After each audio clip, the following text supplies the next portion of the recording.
Morning everyone, সবাই কেমন আছো এই গরমের মধ্যে? আমি মানসিকভাবে একটু অসুবিধার মধ্যে থাকলেও physically I am fit and fine. চলুন আজকে ব্লগটা শুরু করব। আজকে বুধবার, সকাল এখন নিয়ার অ্যাবাউট 12:30টার কাছাকাছি। টিফিন তো এখন করা হয়নি, জাস্ট এবার বেরোবো, রুম থেকে বেরিয়ে একটু টিফিন করব। আজকে ব্লগটা অনেকটা লেট থেকেই শুরু করছি। এভরিডে ব্লগ এখন দিচ্ছি না, কারণ ওই একই লাইফস্টাইল।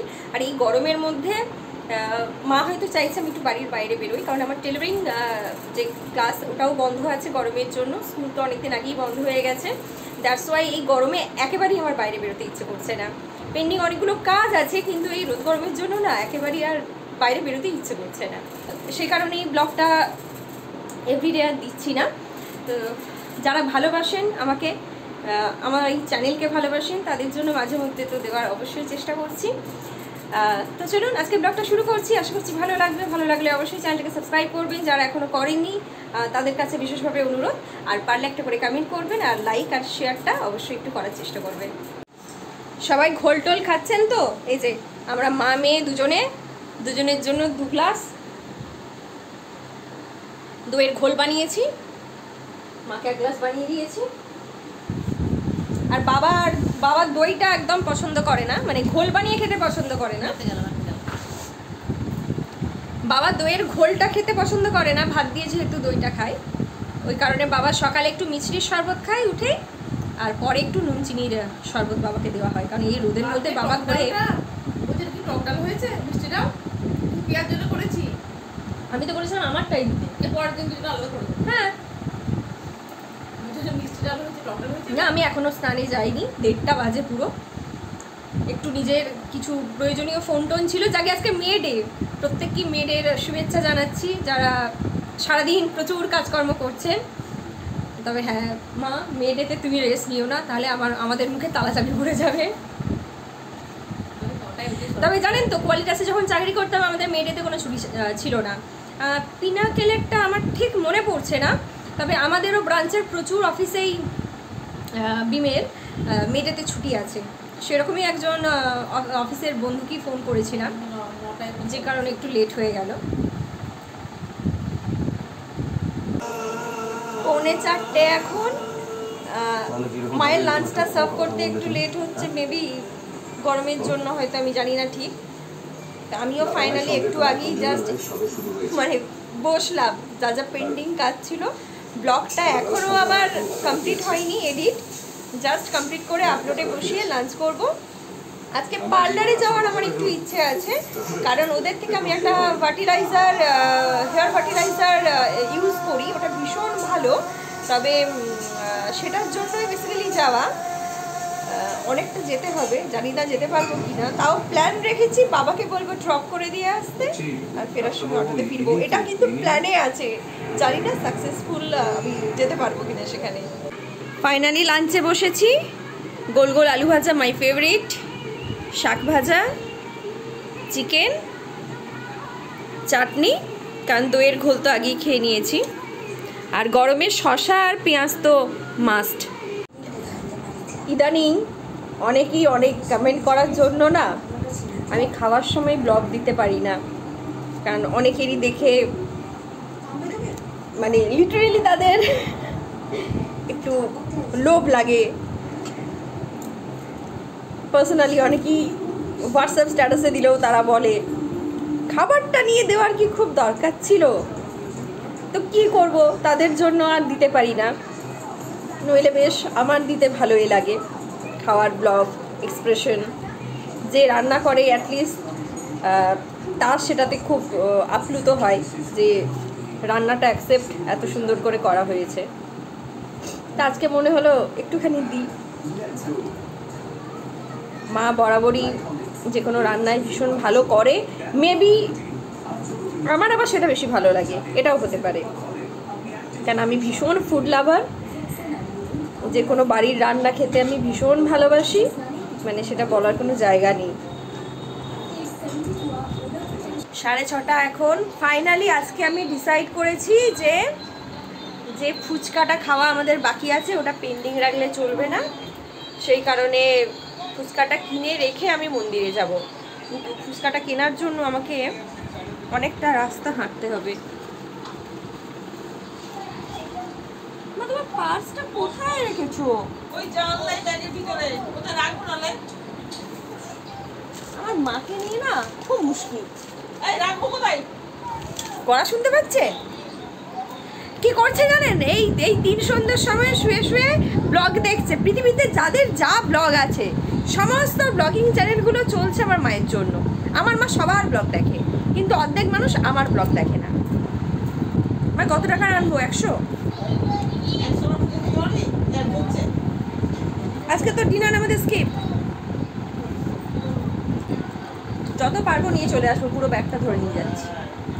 বলুন আমার কি তাড়াহুড়ো আছে? আমি এসে মন্দিরে যাবো, আর মন্দিরে যাওয়ার সময় হবে? মা আসছি আমি। ফুচকা নিয়ে চলে এসেছি, তারপরে এসে একটু মন্দিরে গেছিলাম। মন্দির থেকে ফিরতে ফিরতে আজকে 8টা বেজে গেছে। আজকে আর বাড়িতে এসে একটা সেকেন্ডও আমি টাইমটা ওয়েস্ট করিনি। এখানে ভয়েস ওভার করতে বাধ্য হচ্ছি, কারণ সন্ধে হলে একটার পর একটা সিরিয়াল দেখে যায় আমার বাবা। এই প্যানপ্যানানি ঘ্যানঘ্যানানি সিরিয়াল দেখতে আমার বাবা যে কি ভালোবাসে, আপনারা একদম না দেখলে কেউ বিশ্বাস করবেন না একটা পুরুষ মানুষ এরকম সিরিয়াল দেখতে পারে।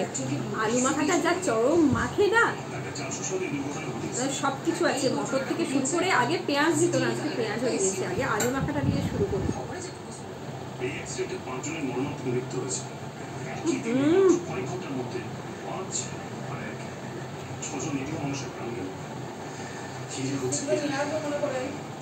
আলু মাখাটা আগে খেয়ে নি।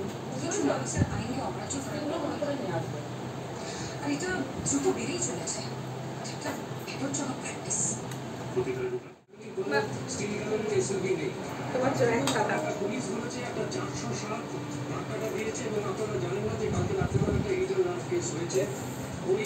এটাও ইচ্ছা করে দিয়েছে, অনেক বুকর গেছি তো।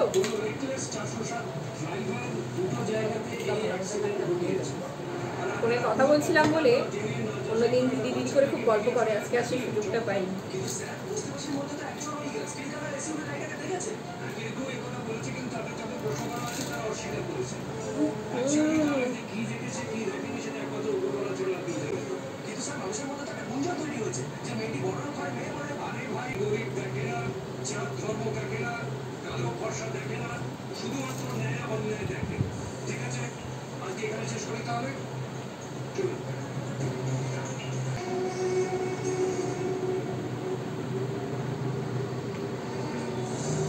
এদিকে নিয়ে এসো।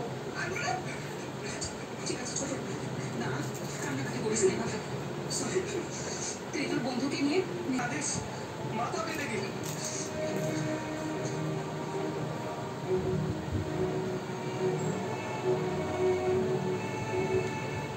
ফাইনালি আজকে আর আমার পার্লারটা যাওয়া হয়ে ওঠেনি, কারণ এই রোদ গরমের পরে না আমার খাওয়ার পরে ভীষণ টায়ার্ড লাগছিল, তাই আর বেরোনো হয়নি।